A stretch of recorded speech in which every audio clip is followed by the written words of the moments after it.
And friend, my name is Rahul Likar और हम पढ़ रहे हैं class 12 business study chapter number 5 जिसका नाम है हिंदी में संगठन और इंग्लिश में ऑर्गेनाइजेशन। जैसा कि हम चर्चा कर चुके हैं और कर रहे हैं कि व्यापार को मैनेज करने के लिए एक मैनेजर यानी प्रबंधक को रखा जाता है जो कई प्रकार के काम करता है। मैनेजर का, प्रबंधक का सबसे पहला और आवश्यक कार्य होता है प्लानिंग यानी नियोजन। किसी भी कार्य को करने से पहले उसकी योजना बनाना। तो आज हम चर्चा करेंगे प्रबंध का दूसरा और आवश्यक कार्य होता है संगठन। किसी भी व्यापार को करने के लिए हमें जगह, एरिया, स्ट्रक्चर, प्रारूप बनाना पड़ता है जिसे संगठन कहा जाता है। Organisation it is the second and important function of management. Before starting any work, after making in plan, we have to create structure, framework, area of the business where there is a business activity performed and actual business oriented work are done in the here, that is called in the organization। और हिंदी में बता दूं मैं आपको, organisation संगठन से अर्थ यहाँ पर एक ऐसी जगह से है जहां पर किसी भी व्यापार को करने के लिए जितनी भी प्रक्रिया, जितनी भी प्रोसेस होती है उसे अंजाम दिया जाएगा। यहाँ पर ऑफिस होगा, यहाँ पर कारखाना होगा, यहाँ पर लोगों के कंप्यूटर वर्क होंगे, यहाँ पर मैनुअल वर्क होंगे, यहाँ पर माल लाया जाएगा, यहाँ पर माल बनाया जाएगा, यहाँ पर माल को पैकिंग किया जाएगा और उसके बाद उसे रेडी किया जाएगा माल बिकने के लिए दुकानों तक पहुंचाने तक के सारे काम जिस जगह किए जाएंगे उसे ऑर्गेनाइजेशन यानी संगठन कहते हैं। आइए पढ़ते हैं इसकी कैरेक्टरिस्टिक्स के बारे में। पहला पॉइंट, सबसे पहला लिखा हुआ है द बेसिक ऑब्जेक्ट। ये एक मुख्य अंग होता है व्यापार करने के लिए। सबसे पहला और आवश्यक और बेसिक अंग ही होता है ऑर्गेनाइजेशन, जहां पर कोई परफॉर्मेंस यानी कोई काम किया जाए। सेकेंड पॉइंट लिखा हुआ है economic of time and labour. जब एक ही जगह पर सारी चीजें मिल जाती है तो हमारा समय भी बचता है और हमारा पैसा भी बचता है। That time is a money. इस समय ही पैसा है। अगर आप समय को बचा पाएंगे तो ही आप कमा पाएंगे। तो ऑर्गेनाइजेशन एक ही जगह पर काम किया जाता है जिससे टाइम और मनी दोनों हमारा बचता है। Maintaining a coordinated relationship. जितने भी लोग काम करते हैं सभी आपस में एकजुट होकर मिलकर यहाँ पर काम करते हैं, यानी सभी कोऑपरेटिव कोऑर्डिनेशन में काम करते हैं, समन्वय में एकता से काम करते हैं ताकि काम जल्दी से जल्दी हो सके। फोर्थ पॉइंट लिखा है स्पीड ऑफ सर्विस। जब एक ही जगह पर सारे काम होते हैं तो हमारे काम करने की स्पीड या स्पीड बढ़ना चालू हो जाती है, यानी काम जल्दी तरीके से। मान लो कहीं पर पहले कोई ढांचा बन रहा है लोहे का, अब वो ढांचे को बनाने के बाद पेंट करने के लिए कहीं दूसरी जगह लेके जाया जाएगा तो लाने ले जाने में टाइम खराब होगा, फिर लाके उसमें रिपेयरिंग करेंगे, फिर उसे पहुंचाएंगे तो टाइम खराब होगा। तो यह टाइम भी बचता है और अपनी क्वालिटी भी निखरना चालू होती है। लास्ट पॉइंट लिखा है इंक्रीज मैनेजर कैपेसिटी। जब एक ही जगह पर सारे काम होते हैं, जब रूम बड़े होते हैं, एरिया बड़ा होता है तो वॉचिंग करने में दिक्कत नहीं आती, तो मैनेजर की कैपेसिटी, इफिशिएंसी यानी कार्य करने की गति बढ़ना चालू होती है। यानी ऑर्गेनाइजेशन कुल मिला के बिजनेस के कामों को और अच्छा रूप देना चाह रहा है। जैसे डिजिटलाइजेशन होने से अब आपका समय बचने लगा है, आप घर बैठे चीजें खरीद सकते हैं, बेच सकते हैं, उसी प्रकार से ऑर्गेनाइजेशन भी ऐसे ही काम करता है, एक ही जगह पर आपका टाइम बचाने का काम करता है। अब ऑर्गेनाइजेशन जो होते हैं कई प्रकार के होते हैं, लेकिन तीन मुख्य प्रकार हैं जो अगले क्वेश्चन को पढ़ाने से पहले मैं आपको बताना चाहता हूं। सबसे पहला होता है कार्यात्मक या क्रियात्मक संगठन। हिंदी में इसे कहते हैं कार्यात्मक या क्रियात्मक संगठन और इंग्लिश में कहा जाता है फंक्शनल ऑर्गेनाइजेशन। इसका एक स्ट्रक्चर होता है, उसके बारे में समझाने का प्रयास करता हूं। बिजनेस का एक मालिक होता है, वो मालिक बिजनेस का आइडिया लगाता है, लेकिन उसके पास या तो पैसा होता है तो दिमाग नहीं होता है, और दिमाग होता है तो पैसा नहीं होता है। तो वो कई सारे लोगों को इकट्ठा करता है, यानी वहां डायरेक्टर, वहां पर बोर्ड ऑफ डायरेक्टर, वहां पर हेड ऑफ डिपार्टमेंट, वहां शेयर होल्डर, कई सारे लोगों को इकट्ठा करता है। वो सभी मिलके कई सारे मैनेजर बनाते हैं। कई सारे मैनेजर अपने कामों को सुपरवाइजर को बांटते हैं और सुपरवाइजर अपने कामों को अपने वर्करों को बांटते हैं। यानी हर काम को करने के लिए आपने अलग से क्रियात्मक, कार्यात्मक यानी अलग से फंक्शनल ऑर्गेनाइजेशन बनाया है। उदाहरण के लिए कभी आप इंदौर में या किसी शहर में नगर पालिका निगम यानी म्युनिसिपल कॉर्पोरेशन के ऑफिस कभी गए हो तो वहां जाके पूछते हैं हमें हाउस टैक्स यानी संपत्ति कर भरना है, यहाँ चले जाइए लेफ्ट में। हमें जल कर भरना है, यहाँ चले जाइए राइट में। हमें कचरे का कर भरना है, यहाँ चले जाइए थर्ड फ्लोर पे। यानी अलग अलग क्या बना रखे हैं विभाग, और वही विभाग वही काम को करता है, यानी वो उस काम को अच्छे से कर सके। इसलिए फंक्शनल ऑर्गेनाइजेशन एक ऐसा ऑर्गेनाइजेशन होता है जहां पर उसी काम को उन्हीं व्यक्तियों द्वारा किया जाता है जो उस काम के एक्सपर्ट्स होते हैं। अगर मान लो कि अगर किसी लड़के को कटिंग करवाना है तो लड़कियों के ब्यूटी पार्लर नहीं जाएगा, और लड़कियों को आईब्रो बनवाना है तो वो कभी जेंट्स पार्लर नहीं जाएगी। है दोनों कटिंग की दुकानें ही, लेकिन काम दोनों जगह अलग अलग होते हैं। तो फंक्शनल ऑर्गेनाइजेशन अपने प्रकार के फंक्शन को कार्य करने का काम करता है।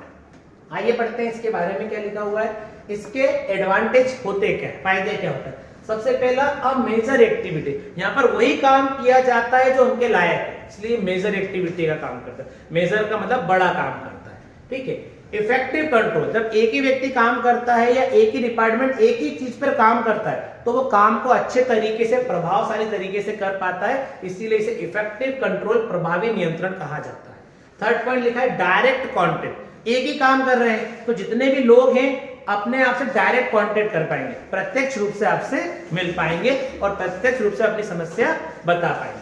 अगला लिखा है फ्लेक्सिबिलिटी, जैसे 4 लोग मिलकर एक काम कर रहे हैं, अगर किसी एक की तबीयत खराब है या काम करने में दिक्कत आ रही है तो 3 लोग उसके काम को आगे बढ़ा देते हैं, यानी फ्लेक्सिबल होता है, कभी कम कभी ज्यादा समय पर इस काम को पूरा कर पाते हैं। और लास्ट लिखा हुआ है प्रमोशन ऑफ रिसर्च वर्क, जब एक ही अपन काम करते हैं ना तो उस काम को कैसे अच्छे तरीके से करना है उसके बारे में व्यवस्था मिल जाती है। एक मुझे चीज याद आ रही है, स्टीव जॉब्स ने बोला कि मैं हमेशा बड़े काम को करने के लिए एक आलसी व्यक्ति ढूंढता हूं। स्टीव जॉब्स ने यह कहा कि मैं हमेशा एक बड़े काम को करने के लिए एक आलसी व्यक्ति ढूंढता हूं। आलसी व्यक्ति क्या करता है, उस काम को आसान करने के लिए जुगाड़ ढूंढता है, क्योंकि मेहनत तो उसको आती ही नहीं है, तो वो क्या करता है, जुगाड़ लगाना चालू करता है। तो आलसी लोग क्या करते हैं, मेहनत कम करते हैं और दिमाग ज्यादा लगाते हैं, जुगाड़ लगाने का काम करते हैं। तो आगे बढ़ते हैं, इसके बाद थर्ड क्वेश्चन की ओर हम बात कर रहे हैं, explain the functional organisation disadvantage. अब इसका कुछ कमी भी है।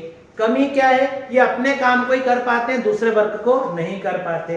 कमी क्या होती है, ये अपने काम को करते करते कई बार इरिटेट यानी बोर भी हो जाते हैं। कमी क्या होती है, ये अपने काम को करते करते दूसरे काम में एक्सपर्ट ही नहीं होते। कमी ये होती है कि इन्हें दूसरा डिपार्टमेंट यानी दूसरा विभाग दे ही नहीं सकते। कमी ये होती है कि अगर इन्हें जॉब से निकाल दिया जाए तो ये जीवन में नौकरी भी नहीं कर पाएंगे। अगर किसी ने जीवन में सरकारी नौकरी करी तो प्राइवेट नौकरी कर ही नहीं पाएगा, तो उसको आलस्य की आदत है, तो ये कंफर्ट जोन में आ जाता है। इसलिए इसकी कमी ये है कि बहुत पैसा भी ज्यादा लगता है, टाइम भी ज्यादा लगता है और कंज्यूमिंग प्रोसेस भी होती है।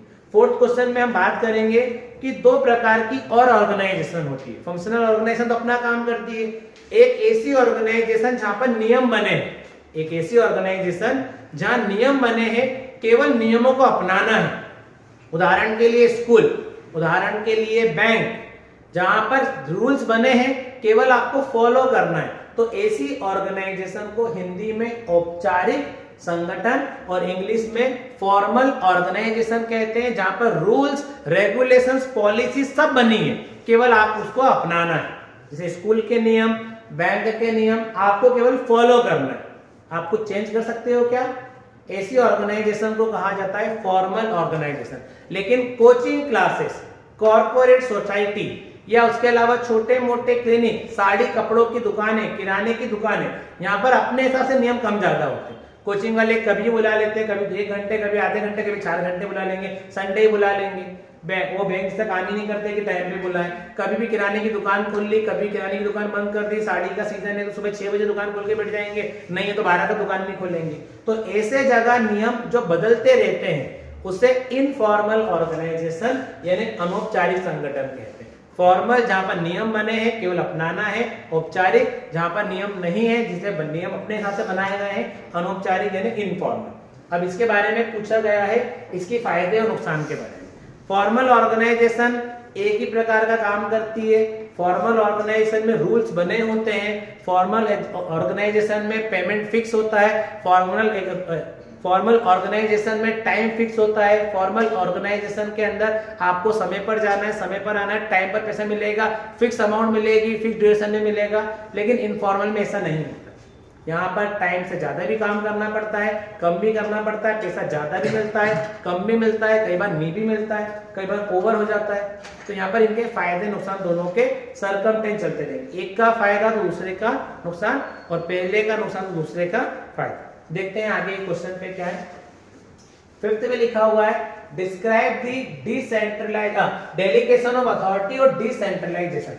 इन दोनों के बारे में बता दूं मैं आपको, यहाँ पर दोनों में हम क्या कर रहे हैं, अपना काम लोगों को बांट रहे हैं। इन दोनों में हम क्या कर रहे हैं, अपना काम लोगों को बांट रहे हैं। लेकिन डेलीगेशन ऑफ अथॉरिटी में हम हमारी जिम्मेदारी अधिकारों का अंतरण, हिंदी में इसे कहते हैं अधिकारों का अंतरण, डेलीगेशन ऑफ अथॉरिटी।